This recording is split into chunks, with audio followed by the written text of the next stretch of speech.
Depuis que les forces armées de RDC et leurs supplétifs Ouazalendo s'y sont repliés en février dernier, Uvira suit avec anxiété la chronique de leur désunion. Ces dernières semaines, les affrontements entre les deux supposés alliés dans la guerre contre le M23 ont été meurtriers. Et malgré l'appel à une journée ville morte ce mercredi, la tension n'est pas retombée.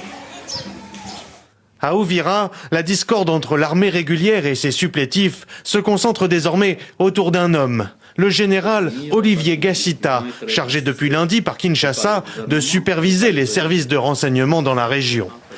Pour les Ouazalendo, ce militaire, qu'ils disent appartenir à la communauté Banyamulenge, cette minorité Tutsi du Sud Kivu, n'est pas irréprochable. Les Ouazalendo font état d'un incident rencontré précédemment avec Gassita et ses hommes, non loin de la frontière avec le Burundi. Et pour eux, il a joué un rôle dans la prise de Bukavu.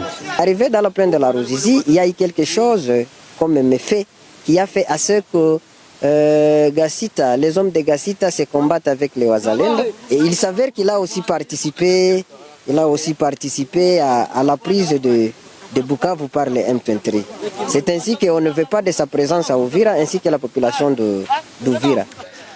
Depuis la prise de Bukavu par le M23, les désaccords stratégiques alimentent les tensions entre les Ouazalendo et les militaires des FARDC. Leur repli à Uvira en février dernier et leurs affrontements déjà à l'époque ont laissé des traces dans l'esprit des habitants de la ville. Moi, personnellement, je soutiens les Ouazalendo, car lorsque l'ennemi a tenté d'entrer à Uvira avec l'aide des FARDC, moi j'ai vécu toute la scène.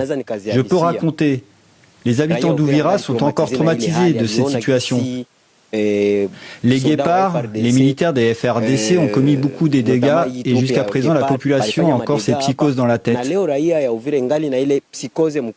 Alors que des éléments de l'AFC M23 ont été récemment signalés non loin d'ici vers les collines, les acteurs de la société civile d'Uvira en appellent au président Tshisekedi. C'est à lui de voir s'il veut peut-être que les Ouazalendo se retournent contre les FARDC, il n'a qu'à laisser les commandants ici.